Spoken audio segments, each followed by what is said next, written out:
Ya, puji Tuhan, hari ini kita bisa ketemu lagi, meskipun hanya lewat video, tetapi saya percaya firman Tuhan tidak dihalangi oleh waktu, jarak, tempat. Sekarang dengan adanya media online, saya tetap bisa menyampaikan firman untuk menjadi berkat bagi Bapak Ibu sekalian.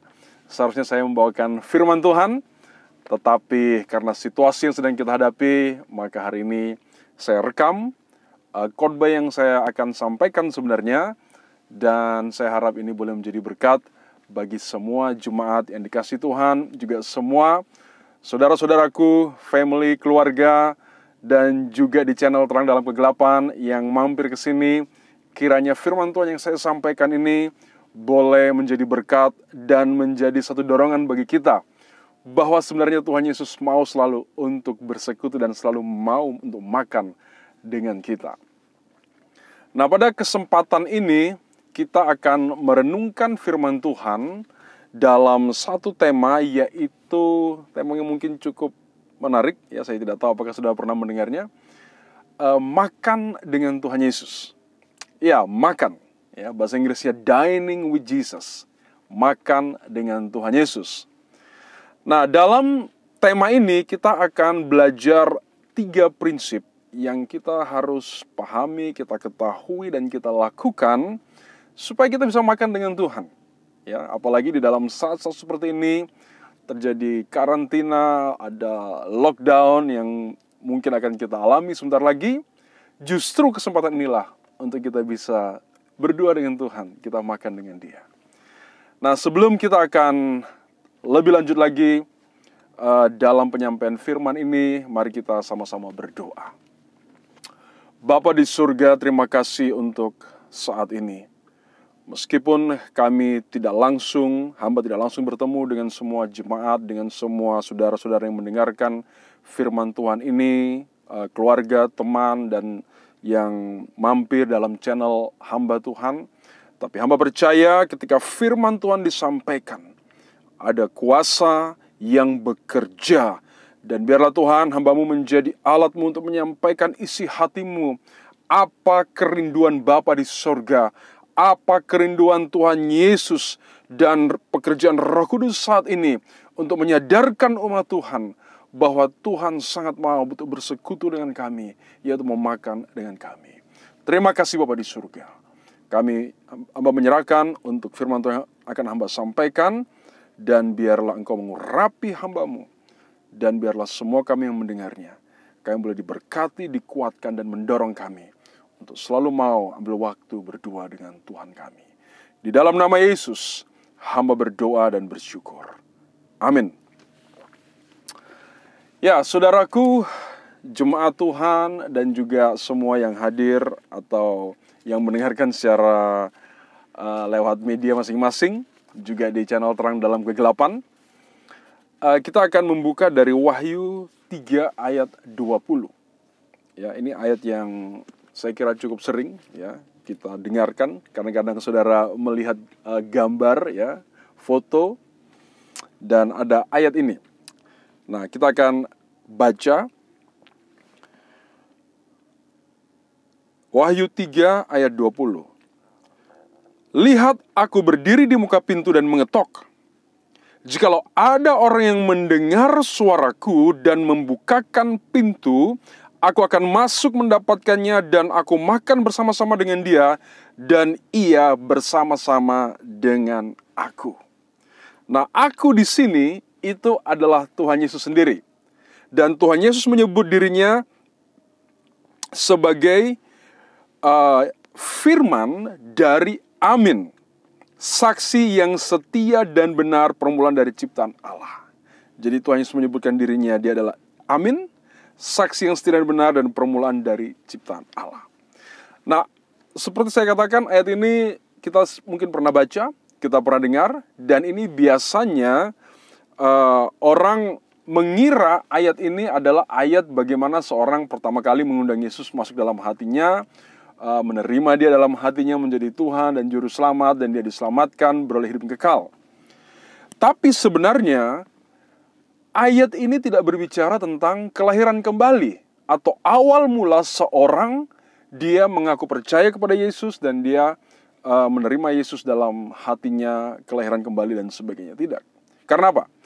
Karena Tuhan Yesus memberikan ayat ini kepada Rasul Yohanes, dan ayat ini Tuhan bilang sampaikan kepada 7 jemaat, salah satunya adalah jemaat di Laodikia. Nah, Laodikia ini ada satu kota di daerah Frigia yang berdekatan dengan Kolose. Ada yang mengatakan ini adalah jemaat Efesus, tetapi Efesus ada sendiri ya, pasal 2, pasal 2. Ini khusus di Laodikia. Dan Yohanes menerima pewahyuan ini dari Tuhan, revelation ini, dan dia harus menyampaikan, tidak boleh ditambah dan tidak boleh dikurangi, sesuai dengan apa yang Tuhan Yesus katakan kepada malaikat jemaat, kepada pemimpin jemaat pada waktu itu, untuk disampaikan kepada jemaat di Laodikia, salah satu dari 7 jemaat yang tercatat dalam kitab Wahyu. Nah, apa yang ada di sini, kita melihat 3 prinsip yang tadi saya sudah sebutkan. Prinsip yang pertama adalah harus ada pemulihan, saya memakai istilah indera rohani kita. Ya, kalau indera kita secara jasmani, ya ada indera penglihatan, penciuman, pendengaran, dan sebagainya. Nah, ini Tuhan sebutkan ada 2 indera rohani yang harus mengalami pemulihan, supaya kita tahu, kita sadar kehadiran Tuhan Yesus yang mau supaya kita yang sudah terima Dia, kita yang sudah jadi orang Kristen, jadi orang percaya, mungkin kita jauh dari Tuhan, kita mengalami dalam ayat-ayat ini dikatakan buta secara rohani, kita mengalami suatu pemulihan bagi indera rohani kita. Yang pertama itu adalah mata rohani. Maka dalam ayat yang ke-17, Tuhan katakan begini, ya, karena engkau berkata, aku kaya dan aku telah memperkayakan diriku dan aku tidak kekurangan apa-apa, dan karena engkau tidak tahu bahwa engkau melarat dan malang, miskin, buta, dan telanjang. Jadi kondisi jemaat di Laodikia pada waktu itu disoroti dengan tajam oleh Tuhan Yesus. Dikatakan salah satunya, engkau buta. Nah, buta ini bukan buta secara jasmani. Nah, kita mungkin bagi Anda yang pernah tahu tentang jemaat di Laodikia atau kota Laodikia, kota ini sangat luar biasa, kota perdagangan. Orang-orangnya, mereka memiliki pengetahuan dan bahkan ada pusat kesehatan mata di situ. Tetapi Tuhan katakan, engkau buta.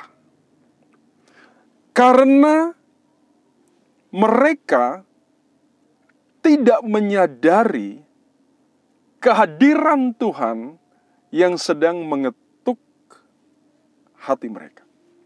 Maka di dalam ayat yang ke-20, kalau kita baca di situ, Tuhan Yesus katakan, lihat, orang yang buta tidak bisa melihat. Dia harus mengalami satu pemulihan, supaya mata rohaninya, dari yang buta secara rohani, dia boleh menjadi melihat, terbuka. Nah, inilah yang dialami oleh jemaat di Laodikia.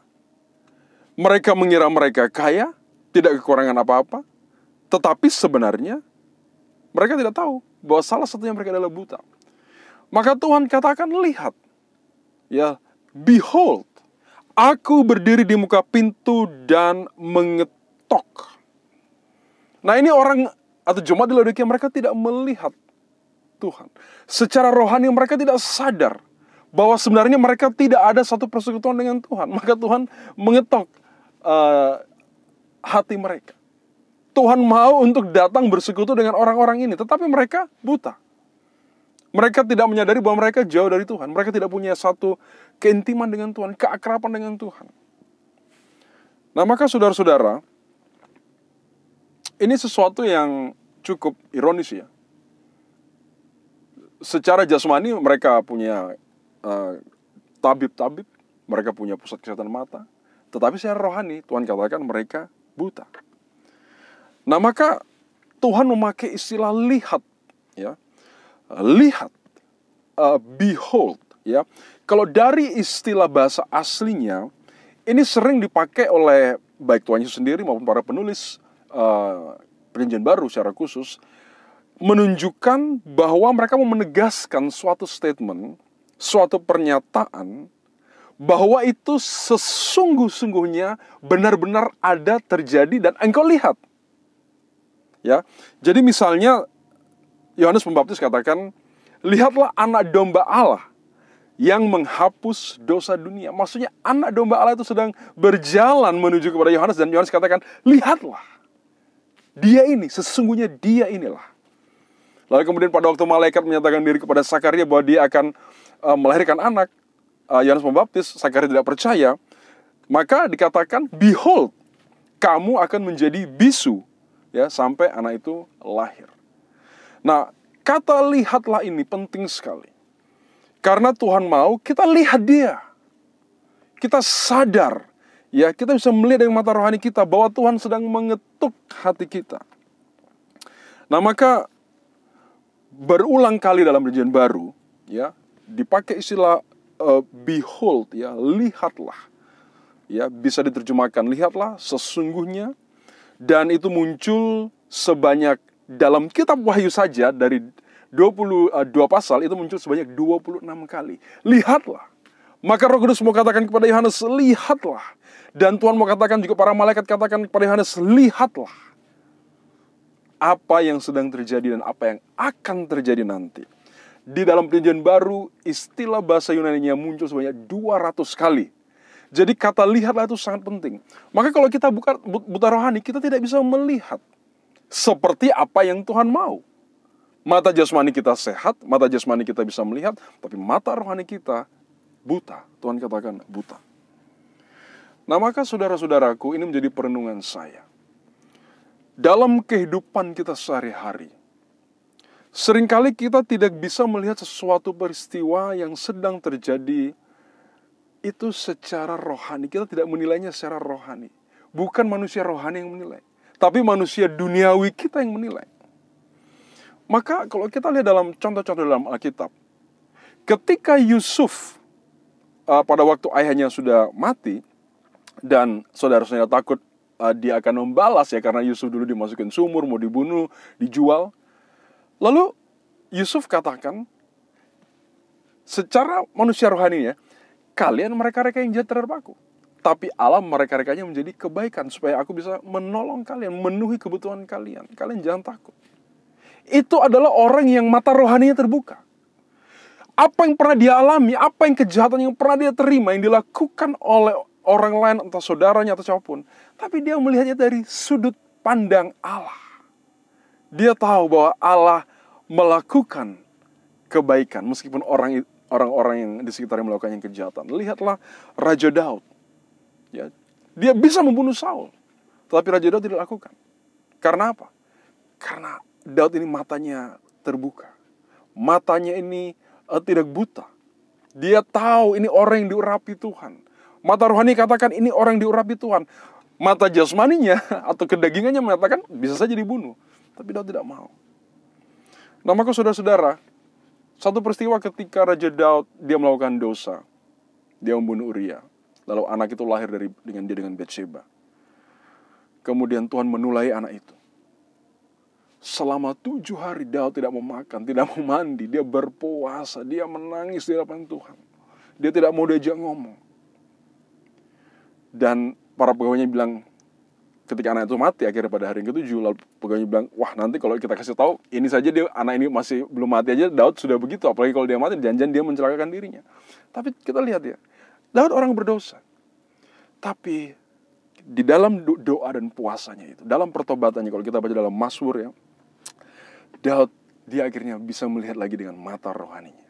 Ketika dia tahu anak itu mati, Daud malah berurap, dia mandi, ganti pakaian, dia menyembah Tuhan, kemudian dia minta makan. Orang-orang heran, kok bisa kamu lakukan ini, Raja? Daud bilang, ya kalau anak itu sudah mati, ya sudah. Itu berarti Tuhan mau, memang dia harus mati, nggak tulah.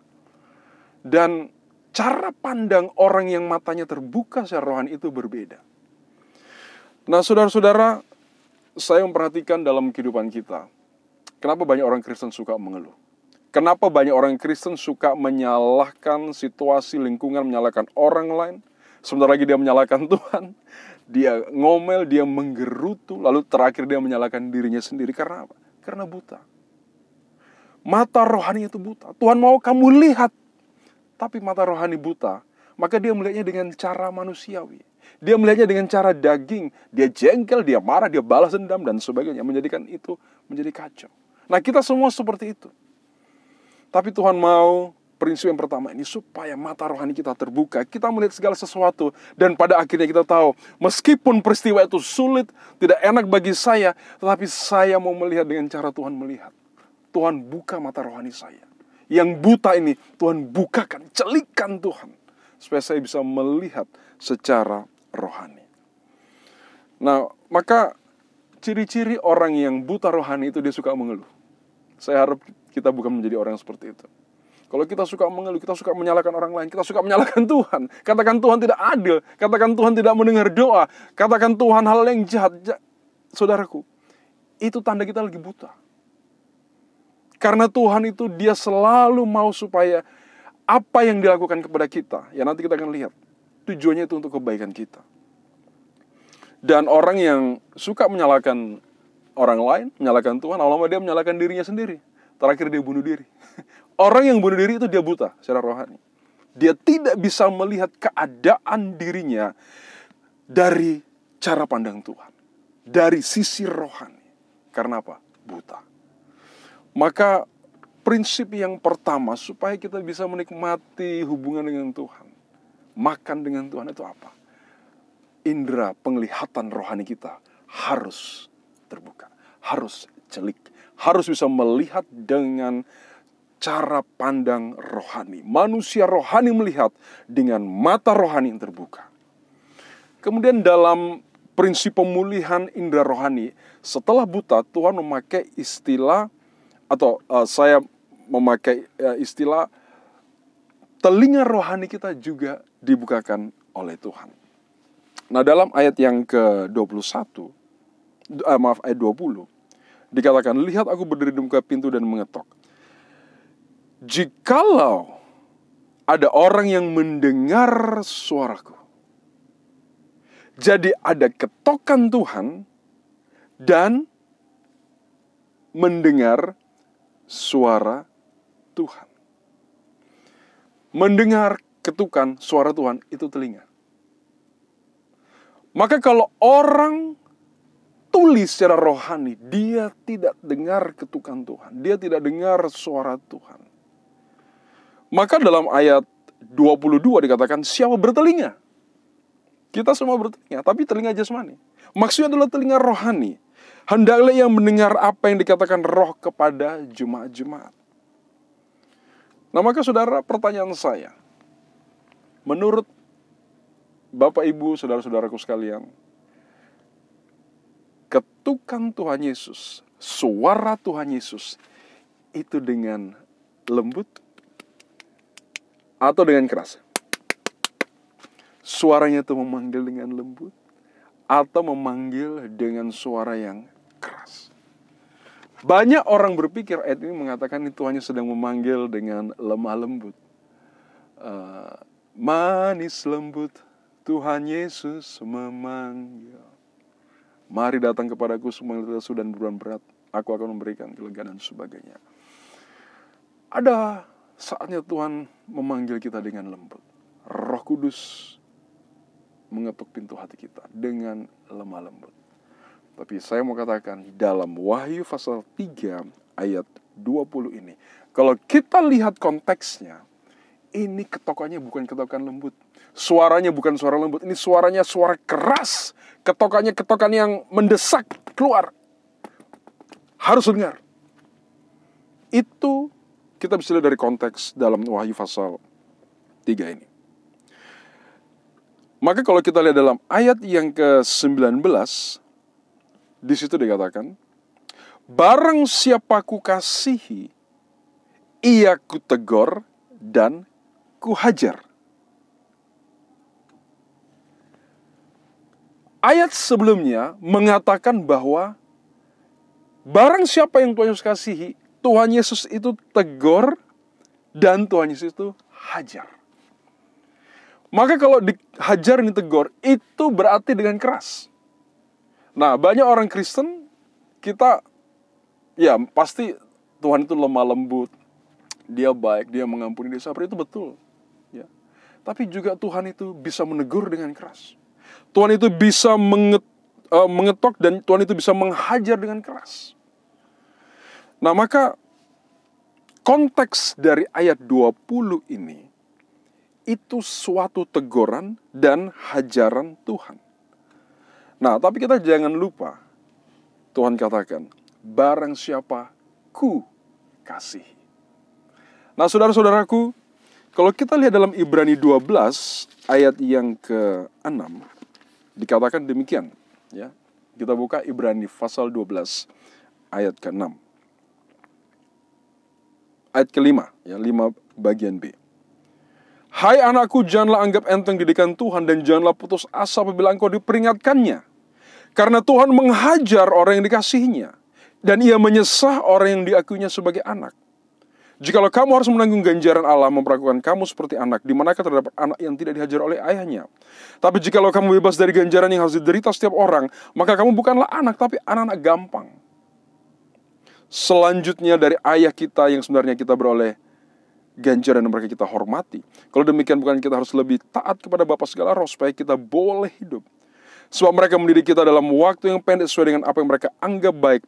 Tapi Dia, Allah, menghajar kita untuk kebaikan kita supaya kita beroleh bagian dalam kekudusannya. Memang tiap-tiap ganjaran pada waktu diberikan tidak mendatangkan sukacita, tapi duka cita. Tapi kemudian Ia menghasilkan buah kebenaran yang memberikan damai kepada mereka yang dilatih olehnya. Maka ketukan Tuhan ini ketukan keras. Suara Tuhan ini suara keras. Ia menegur, Ia menghajar, Ia menyesah. Tetapi Tuhan katakan, aku sedang melatih engkau. Dalam Ibrani pasal 12. Menghasilkan, supaya kamu menghasilkan buah kebenaran. Ini adalah ganjaran. Memang kamu akan mengalami duka cita, kamu mengalami kesedihan, kamu mengalami syok. Tapi itulah yang Tuhan mau untuk kebaikan kita, supaya kita beroleh bagian dalam kekudusannya. Karena kalau tanpa kekudusan, orang tidak bisa melihat Allah. Tanpa kekudusan, orang tidak bisa bersekutu dengan Tuhan. Nah, saudara-saudaraku, maka di dalam Wahyu pasal 3 tadi, itu adalah satu teguran, satu hajaran Tuhan. Itu gedoran yang keras, suara yang keras dari Tuhan, karena Dia mau untuk bersekutu dengan kita. Nah, maka saudara-saudaraku, kita harus serius dengan hal ini. Kita harus sungguh-sungguh serius. Karena apa? Tuhan tidak main-main. Tuhan sungguh-sungguh. Dan kalau kita baca dalam ayat di atasnya, dalam perikop ini, ayat 15. Ini dimulai dengan saya hanya membayangkan satu perkataan yang lemah lembut, yang halus. Aku tahu segala pekerjaanmu. Engkau tidak dingin dan tidak panas. Tuhan mengkritik. Kamu tidak dingin, tidak panas. Alangkah baiknya jika engkau dingin atau panas. Ini di Laodikia ini ada 2 sungai menuju ke Laodikia. Satunya air panas, satunya air dingin. Pada waktu ketemu di Laodikia menjadi hangat, ya, suam-suam kuku. Maka Tuhan memakai kemungkinan besar, ya, itu berkaitan dengan kondisi rohani. Alangkah baiknya, ini masih halus, ya. Tapi ayat 16 ini tidak main-main.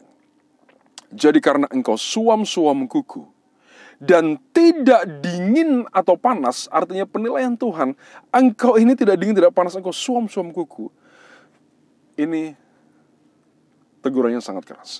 Aku akan memuntahkan engkau dari mulutku. Nah, saudara-saudaraku, Tuhan itu panjang sabar, ya. Dia memberikan kesempatan kepada kita untuk bertobat, ya. Tetapi Tuhan, Dia punya batas waktu. Saya mau kasih tahu, Dia punya batas waktu. Ada seberapa banyak orang, ketika Tuhan berikan kesempatan bertobat, mereka tidak mau bertobat. Mengeraskan hati, ya, seperti Saul, ya, seperti Yudas, seperti kita lihat ada beberapa tokoh-tokoh atau orang-orang di Alkitab ini ceritakan. Mengeraskan hati. Maka masa kesabaran Tuhan habis dan sudah mereka terhilang. Nah, ini yang terjadi dalam Wahyu pasal 2 ayat 21. Dan aku telah memberikan dia waktu untuk bertobat, tapi ia tidak mau bertobat dari sinahnya. Inilah wanita Izebel.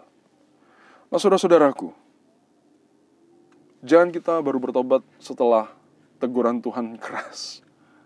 Jangan kita baru bertobat setelah di rumah sakit. Jangan kita bertobat setelah kita mengalami musibah, setelah mengalami hal-hal yang mendatangkan duka cita. Jangan, saudaraku. Maka Tuhan katakan, sebab itu relakanlah hatimu dalam ayat 19 dan bertobatlah. Maka istilah dari relakan hati itu dalam bahasa aslinya itu memakai istilah kamu harus menjadi giat. Giat untuk apa? Supaya kamu tidak suam-suam kuku. Kamu harus jadi panas atau kamu jadi dingin. Jangan di tengah-tengah. Nah, sekarang banyak orang Kristen di tengah-tengah, suam-suam kuku, hangat. Ya, tidak panas, tidak dingin. Tuhan mau kamu panas atau kamu dingin sekalian. Nah, maka orang yang tidak menyadari keadaan rohaninya ini suam-suam kuku.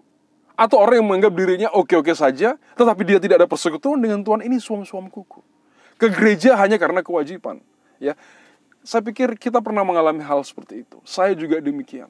Dan Tuhan menegur saya. Saya bersyukur teguran Tuhan tidak sampai mendatangkan sesuatu yang membuat saya akhirnya ya tidak bisa bebas bergerak dan sebagainya. Tuhan masih berikan kesempatan saya. Tapi banyak orang lain yang Tuhan tegur dengan keras. Karena Tuhan katakan, potong satu matamu kalau perlu supaya engkau tidak binasa. Ya, potong tanganmu. Itu satu gambaran bahwa betapa pentingnya untuk kita supaya kita harus sadar akan diri kita, keadaan rohani kita. Jangan kita buta, jangan kita tulis secara rohani. Kita harus terbuka telinga kita untuk mendengar ketokan Tuhan dan suara Tuhan. Nah, maka saudara-saudara, kita sekarang sedang menghadapi virus corona yang sangat luar biasa, tidak pernah terjadi dalam hidup saya selama saya dari kecil, atau ya kita tidak pernah mengalami seperti ini yang sangat luar biasa. Sudah lebih dari 200 negara yang di virus ini masuk. Ya, banyak orang punya penafsiran-penafsiran, tapi saya tidak mau menafsirkan terlalu jauh. Hanya kembali kepada ayat ini. Apapun yang mendatangkan duka cita, kesulitan, himpitan, kita akhirnya harus lockdown, ya, dikarantina, dibatasi. Saya yakin Tuhan ini sedang mengetok hati kita orang Kristen, hati kita hamba-hamba Tuhan, hati kita jemaat Tuhan, pelayan Tuhan, gereja Tuhan. Barangkali kita tidak utamakan dia. Kita lebih utamakan yang lain. Dan Tuhan izinkan keadaan ini terjadi. Tuhan berkuasa, Tuhan berdaulat atas segala sesuatu. Ini Tuhan izinkan.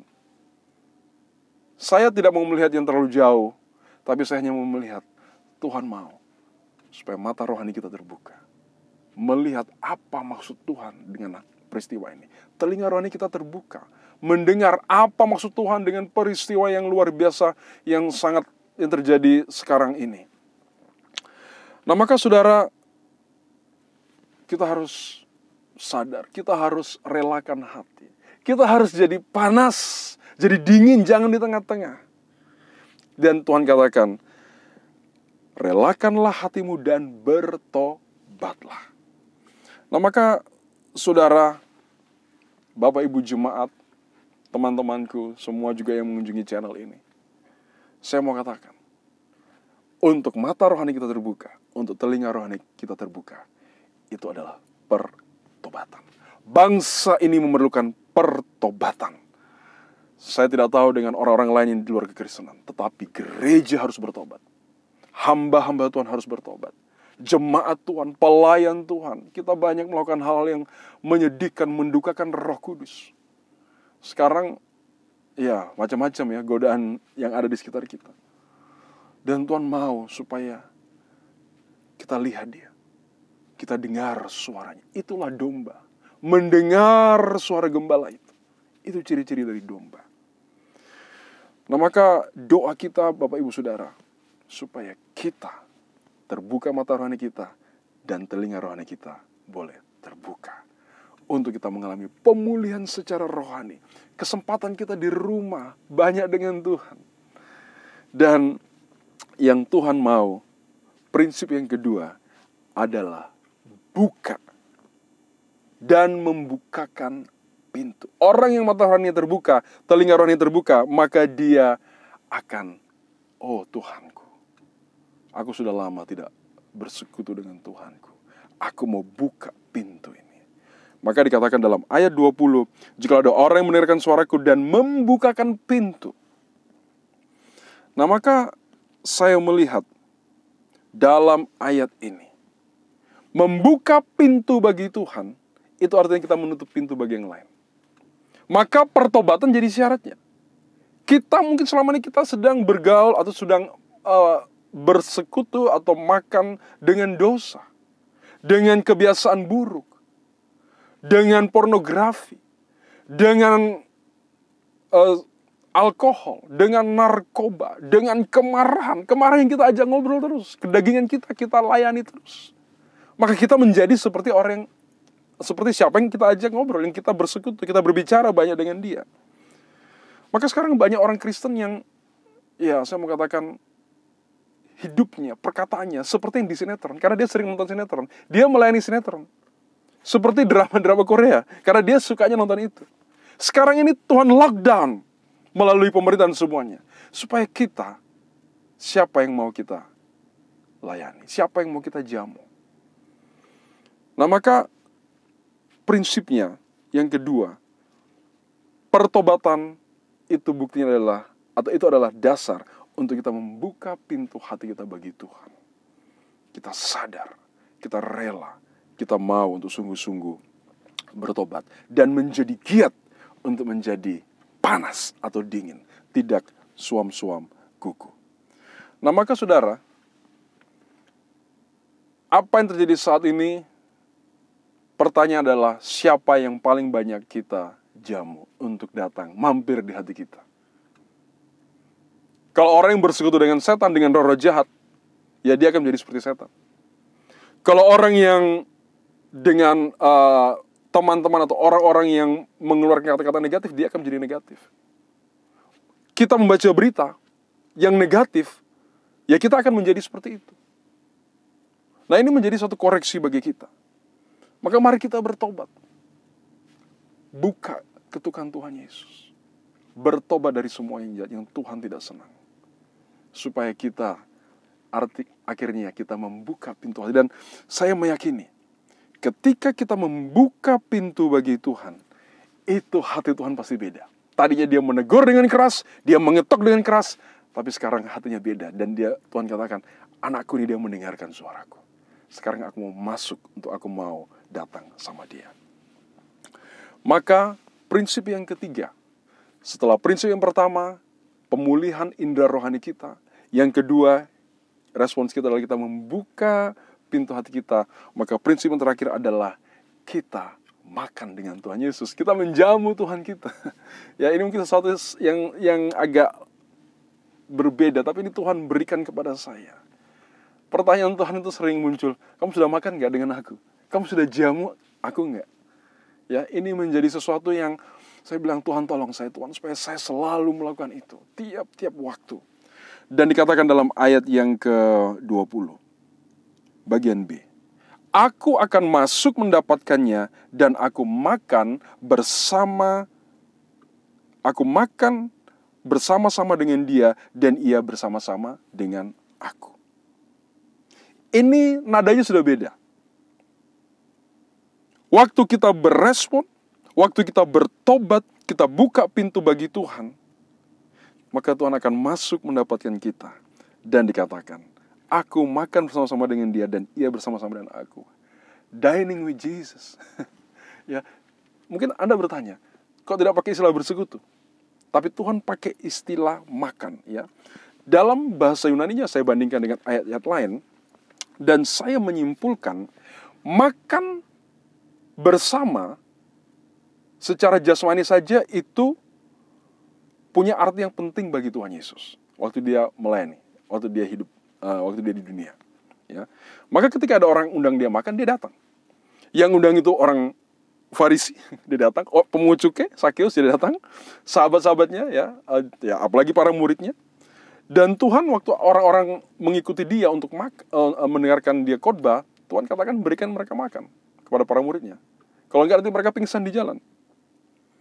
Dan pada menjelang Tuhan Yesus mau disalib, Tuhan katakan pada murid-muridnya, Lukas 22 ayat 15, aku sangat rindu makan Paskah ini bersama-sama dengan kamu sebelum aku menderita. Jadi makan bersama dengan Tuhan, itu waktu itu secara jasmani saja, itu punya arti yang sangat penting bagi Tuhan. Karena di situ ada persekutuan, di situ ada ngobrol, di situ ada keakraban dengan Tuhan. Nah saudara-saudaraku, selalu tanyakan dalam diri kita, sudah gak kita makan dengan dia? Apa itu artinya makan dengan Tuhan?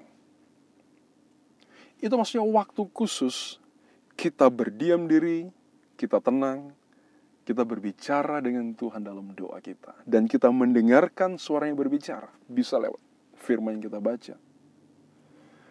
Sesuatu yang Roh Kudus taruh dalam hati pikiran kita.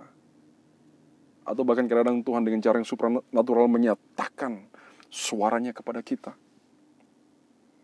Dan seperti Daniel dikatakan 3 kali sehari dia berlutut, dia memuji Allahnya, dia berdoa. Daniel tekun dalam berpuasa, dia menyelidiki kitab-kitab. Dan ini menjadi sesuatu yang sangat penting. Kalau kita tidak sering makan dengan Tuhan, akhirnya kita nanti makan dengan yang lain. Dan kita menjadi seperti dengan orang yang kita sering ajak makan. Atau dengan hobi kita. Atau dengan, tadi saya katakan sinetron. Atau yang terburuk adalah dengan setan-setan. Nah saudara-saudara, sekali lagi, wabah corona yang sedang terjadi ini seharusnya menyadarkan kita. Barangkali Tuhan sedang menegur kita. Kamu sudah lama tidak makan dengan aku. Mana waktumu? Mana jamuanmu? Kamu makan dengan handphonemu. Kamu makan dengan internet. Kamu makan dengan hobimu. Kamu makan dengan pekerjaanmu. Kamu makan dengan uangmu. Kamu makan dengan manusia yang lain. Kamu tidak utamakan aku. Kamu tidak jamu aku. Nah saudara-saudara, maka saya ingin ingatkan ya. Justru pada waktu lockdown, ya kita mungkin akan di lockdown juga akhirnya, karantina. Justru jangan kita banyak habis waktu di TV. Habis waktu di game. Habis waktu di YouTube. Jangan. Kita harus sadar. Buka mata. Lihat. Buka telinga. Minta Tuhan pulihkan pertobatan. Dan kita kembali kepada makan dengan Tuhan. Nah maka saudara-saudara yang dikasih oleh Tuhan, Tuhan Yesus mengatakan di dalam Yohanes 14 ayat 23. Jawab Yesus, jika seorang mengasihi aku, ia akan menuruti firman-Ku, dan Bapa-Ku akan mengasihi dia, dan kami akan datang kepadanya, dan diam bersama-sama dengan dia. Ini satu persekutuan. Bapa dan anak mau apa? Mereka datang kepada kita, diam dengan kita. Mereka mau makan dengan kita. Tentu ini bukan maksudnya makan secara jasmani ya. Ini makan secara rohani. Nah itulah yang Bapa mau. Itu yang anak mau. Kalau kita mengundang, kita menjamu anak, itu berarti kita menjamu Bapa. Karena kalau kita melayani anak, kita melayani Bapa. Kalau kita mengasihi anak, kita mengasihi Bapa. Kalau kita menghormati anak, kita menghormati Bapa. Karena anak dan Bapa adalah satu. Nah disinilah terjadi satu persekutuan. Antara Bapa di sorga, antara Tuhan Yesus, anak Allah yang hidup. Dan di dalam persekutuan Roh Kudus. Maka kalau kita mau supaya mata rohani kita dibuka, telinga rohani kita dibuka, maka artinya roh kita dinyalakan kembali. Karena hanya bisa menyembah Allah, menyembah Bapa hanya di dalam roh dan kebenaran. Roh kita harus aktif. Roh kita harus nyala lagi. Hendaklah rohmu menyala-nyala, bernyala-nyala, dan layanilah Tuhan. Nah saudara-saudaraku, kita adalah anak-anaknya. Kita adalah sahabat Tuhan Yesus. Mazmur 25:14 katakan, Tuhan bergaul karib dengan orang yang takut akan Dia. Dan perjanjiannya diberitahukan kepada mereka. Ada keakraban dengan Tuhan kita. Karena apa? Kita sering jamu Tuhan untuk dia makan di hati kita. Maka Tuhan Yesus katakan, kamu adalah sahabatku. Sahabat itu pasti sering ngobrol, sering makan bersama. Kita adalah anak-anak Bapa di sorga, diberikan hak istimewa karena Tuhan Yesus memberikan nyawanya bagi kita. Kita diangkat menjadi anaknya. Tapi kita juga adalah hamba-hambanya. Tapi uniknya, kita ini hamba-hambanya, tetapi kita juga anak-anaknya. Sesuatu yang sangat luar biasa. Maka, mari kita dalam waktu karantina di rumah lockdown, mari kita kembali kepada satu keakraban lagi dengan Tuhan. Satu persekutuan dengan Tuhan. Kalau ada orang tanya, lo tumben gak nonton TV? Tumben gak handphonean? Saya lagi makan dengan Tuhan. Saya lagi jamu Tuhanku. Nah, saudara-saudaraku, dan saya melihat satu pelajaran yang sangat penting selain 3 prinsip tadi kita sudah renungkannya. Waktu kita di dunia ini, kita menjamu Tuhan kita. Dia masuk untuk makan dengan kita. Bapa dalam Roh Kudus. Tubuh kita adalah bait Roh Kudus ketika di dunia ini. Tapi saya mau katakan nanti pada waktu di sorga, paling sedikit ada 2 kegiatan yang kita lakukan selama di sana. Yang pertama adalah beribadah. Kita memuji, menyembah Dia, kita mendengarkan suara Bapa kita, mendengarkan suara anak Allah yang hidup. Bersama dengan para malaikat kita menaikkan pujian, worship, wow betapa indahnya. Tapi yang kedua, di sorga itu makan. Ya, makan. Karena apa? Karena Tuhan sudah katakan dalam Lukas 13 ayat 29. Mari kita lihat ayat ini. Lukas 13 ayat 29. Dan orang akan datang dari timur dan barat dan dari utara dan selatan, dan mereka akan duduk makan di dalam kerajaan Allah. Di dalam kerajaan Allah itu selain beribadah, kita makan, duduk makan bersama dengan Tuhan kita. Ini berarti sesuatu yang sangat penting. Jadi sekarang kita ini menjamu Tuhan. Tuhan, pokoknya Tuhan terus deh dengan aku, makan dengan aku Tuhan, bersekutu, aku mau dengar suaramu, aku mau menyampaikan isi hatiku, aku mendengar apa isi hatimu. Kita harus menjadi tuan rumah yang baik bagi Tuhan kita. Tapi nanti Tuhan bilang, kamu yang aku undang makan. Maka dikatakan dalam Wahyu 19 ayat 9, lalu ia berkata kepadaku, tuliskanlah, berbahagialah mereka yang diundang ke perjamuan kawin anak domba. Kita akan bertemu dengan mempelai yang sudah kita tunggu lama untuk bertemu dengan Dia. Apa yang kita lakukan? Perjamuan, feasting. Perjamuan itu isinya apa? Sukacita, ketemu dengan Tuhan kita. Dan yang kedua, perjamuan itu ya makan. Namanya perjamuan, jamuan. Nah, saudara-saudaraku, di sana tidak ada lagi corona. Di sana tidak ada lagi sakit penyakit, kita bisa makan, kita bisa ngobrol dengan Tuhan kita, dengan sesama orang percaya. Sesuatu yang saya sulit membayangkannya. Saya belum pernah ke sorga ya. Tapi saya sudah punya bayangan kita begitu menikmati di sana dengan Tuhan kita. Maka sekarang ini, yang harus jadi prioritas dalam hidup kita adalah kita selalu memastikan bahwa Tuhan Yesus yang selalu makan dengan kita. Kita harus jadi tuan rumah yang baik. Kita harus menjamu Dia. Tuhan datang Tuhan, berbicara kepadaku Tuhan, makan dengan aku. Karena pada waktunya nanti, Tuhan Yesus yang akan menjamu kita. Gereja akan diangkat sebagai mempelai wanita. Kita akan bertemu dengan Dia, Tuhan kita, yang sangat mengasihi kita. Maka saudara-saudaraku, dalam Wahyu 3:20 ini, 3 prinsip ini harus kita ingat. Yang pertama, kita doa kita, Tuhan pulihkan mata rohaniku dan telinga rohaniku, supaya aku melihat Engkau, aku mendengarkan suaramu. Yang kedua, kita minta supaya kita sungguh-sungguh meresponi apa yang Roh Kudus nyatakan kepada kita, insafkan kita, yaitu kita buka pintu hati kita bagi Tuhan. Dan yang ketiga, Tuhanku, aku mau makan dengan Engkau. Aku mau menikmati keakraban dengan Engkau. Sebelum nanti pada waktunya Tuhan menjamu kita dalam perjamuan anak domba, sekarang kita harus menjadi orang yang menjamu Tuhan dengan sebaik-baiknya. Pokoknya waktu kita harus banyak dengan Tuhan. Itu ciri-cirinya domba.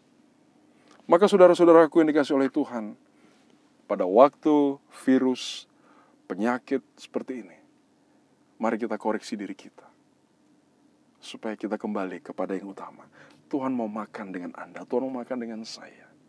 Kita responi panggilan ini, kita responi ketukannya, kita responi suaranya, dan kita kembali kepada persekutuan yang akrab dengan Tuhan. Maka kalau sekarang ada orang tanya, kamu ngapain di kamar? Saya lagi makan dengan Tuhan. Mereka bingung, makan dengan Tuhan? Ya, karena Wahyu 3:20 katakan makan. Makan dengan Tuhan Yesus. Nah, saya harap ini menjadi satu kebenaran atau prinsip-prinsip yang kita bisa pelajari, dan itu boleh membuat kita bersemangat ya. Jangan kita suam-suam kuku, jangan kita setengah-setengah. Kita harus jadi panas, kita harus jadi sekalian Tuhan panas atau dingin. Ya, jangan seperti jemaat di Laodikia. Kalau kita seperti itu, kita kembali kepada Tuhan. Oh, Dia sangat mengasihi kita. Dia mau, Dia rindu untuk bersekutu dengan kita. Dia rindu untuk dijamu oleh kita. Dan itu adalah satu sukacita pada waktu nanti, pada masanya kita akan bertemu Dia muka dengan muka, duduk semeja dengan Dia, makan dengan Dia, menikmati semua yang indah di surga. Tidak ada lagi corona, tidak ada lagi kesusahan, tidak ada lagi air mata. Yang ada adalah sukacita surgawi, dan itu menjadi bagian kita. Maka saudara, kalau engkau belum punya kepastian ke surga, engkau mendengarkan firman Tuhan ini. Kalau engkau belum tahu siapa itu Yesus, Dia sangat mengasihimu. Dia mau supaya engkau buka hatimu. Ya, saya berbicara khusus bagi orang yang mungkin belum tahu apa itu kekristenan, belum tahu tentang keselamatan. Dia adalah Yesus, akui Dia sebagai Tuhan. Dia mengasihimu. Dia mau supaya engkau diselamatkan. Terima Dia, percaya kepada Dia, akui Dia dalam hatimu, dengan mulutmu, bahwa Dia adalah Tuhan dan Juru Selamat. Maka engkau berseru kepada Dia, berseru kepada nama Tuhan, engkau akan diselamatkan, dan pada waktunya engkau akan bertemu dengan Dia di surga mulia untuk menikmati perjamuan anak domba. Dan itulah menjadi sukacita pengharapan kita. Dan pada akhir dari firman Tuhan yang saya sampaikan ini, saya mau untuk kita berdiam diri sejenak, kita koreksi diri kita. Siapa yang kita ajak makan selama ini? Apakah Tuhan atau yang lain? Maka apapun yang lain itu bisa jadi berhala. Kita harus kembali kepada yang Tuhan mau. Dia yang harus kita jamu. Dia yang harus kita utamakan. Makan dengan Dia, bersekutu dengan Dia, ngobrol dengan Dia. Itu yang Tuhan mau. Dan biarlah pada hari ini hamba berdoa Tuhan di dalam nama Tuhan Yesus. Mungkin ada dari jemaat Tuhan yang mendengarkan firman Tuhan yang hamba sampaikan, atau siapapun yang mampir di channel ini Tuhan, yang sedang mengalami buta secara rohani, mengalami tuli secara rohani. Hamba berdoa Tuhan, biarlah Tuhan sadarkan, biarlah Tuhan jamah matanya, Tuhan jamah telinganya. Matanya boleh melihat dalam nama Yesus, telinganya boleh mendengar dalam nama Yesus. Maka engkau harus bertobat dari semua hal-hal yang tidak menyenangkan hati Tuhan. Buang semua yang jahat, buang semua narkoba, alkohol, rokok, kebiasaan buruk, perkataan-perkataan buruk, perkataan-perkataan kasar, dendam, sakit hati. Buang itu, buang itu. Supaya engkau bisa untuk bersekutu dan makan dengan Tuhan. Terima kasih Bapa di surga. Maka pada malam hari ini Tuhan, pada saat ini juga mau berdoa Tuhan. Kasihanilah bangsa kami, bangsa Indonesia Tuhan, yang sedang mengalami penderitaan, kesusahan dengan wabah corona ini Tuhan. Kasihani Tuhan. Hamba tahu Engkau mau supaya kami kembali untuk bersekutu dan yang utama dengan Engkau, makan dengan Engkau. Kami terlalu sibuk dengan urusan kami. Kami melalaikan hubungan dengan Tuhan. Kami melalaikan ketika Tuhan menyuruh kalau Engkau berdoa masuk kamarmu, supaya Bapamu yang tersembunyi melihat doa-doamu dan Dia akan memberikan jawaban dan upahmu. Kami melalaikan itu Tuhan. Maka kembalikan kami kepada yang seharusnya. Tuhan mau berdua makan dengan kami. Terima kasih Bapa di surga. Terima kasih Tuhan Yesus. Hamba berdoa Tuhan, tolong bangsaku. Kasihani bangsaku Tuhan. Lindungilah anak-anakmu dari semua sakit penyakit virus ini Tuhan. Dan kami di rumah, kami kembali kepada panggilan Tuhan. Ketokan Tuhan, suara Tuhan. Untuk kami makan dengan Engkau. Buka pintu hati kami. Dan Tuhan masuk mendapatkan kami. Kami menjamu Engkau. berbicara, bersekutu yang akrab dengan Engkau. Dan kami tahu pada waktu yang akan tiba, setelah kesusahan-kesusahan yang kami alami di dunia ini, kami akan masuk dalam perjamuan anak domba.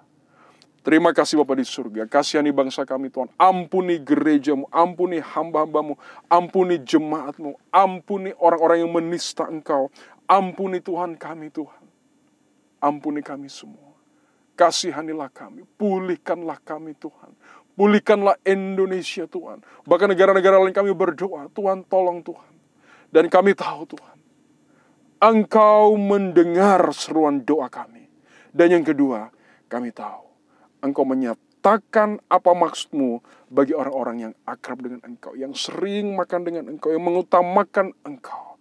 Tuhan akan menyatakan apa yang Tuhan maksud dari semua peristiwa-peristiwa yang terjadi saat ini, khususnya dengan corona ini Tuhan. Terima kasih Bapa di surga. Ini doaku Tuhan. Kiranya menguatkan semua jemaat-Mu yang mendengarkan firman ini. Kiranya menguatkan semua teman-teman hamba, keluargaku. Menguatkan semua atau siapapun yang mampir di channel Terang Dalam Kegelapan. Dan kami boleh terus akrab dengan Tuhan, makan dengan Engkau, memperoleh kekuatan dari firman-Mu, dan Roh-Mu akan menolong kami, menghibur kami, untuk kami melewati masa-masa yang tidak mudah ini. Terima kasih Bapa di surga. Hamba berdoa sekali lagi untuk pemerintah kami Tuhan, untuk Presidenku Tuhan, Jokowi. Tuhan lindungi hamba-Mu, berikan hikmat kepadanya dan semua jajarannya Tuhan. Dan semua yang dilakukan pemerintah, khususnya juga para tenaga medis Tuhan, hamba berdoa. Oh Tuhan, mereka berkorban, kasihani, tolong hamba-hamba-Mu ini Tuhan Yesus. Lindungi mereka Tuhan, dari semua yang jahat ini Tuhan. Ini seruanku Tuhan bagi bangsaku, negaraku. Belas kasihan-Mu Tuhan, kasihanilah, ampunilah Tuhan, pulihkanlah ya Tuhan. Bangsaku, Indonesia, yang kucinta, yang Engkau juga kasihi. Terima kasih Bapa di surga. Ini doa hamba Tuhan. Hanya di dalam nama Yesus, hamba berdoa dan bersyukur kepada Engkau yang adalah sahabat kami, gembala kami, Tuhan dan Juru Selamat kami.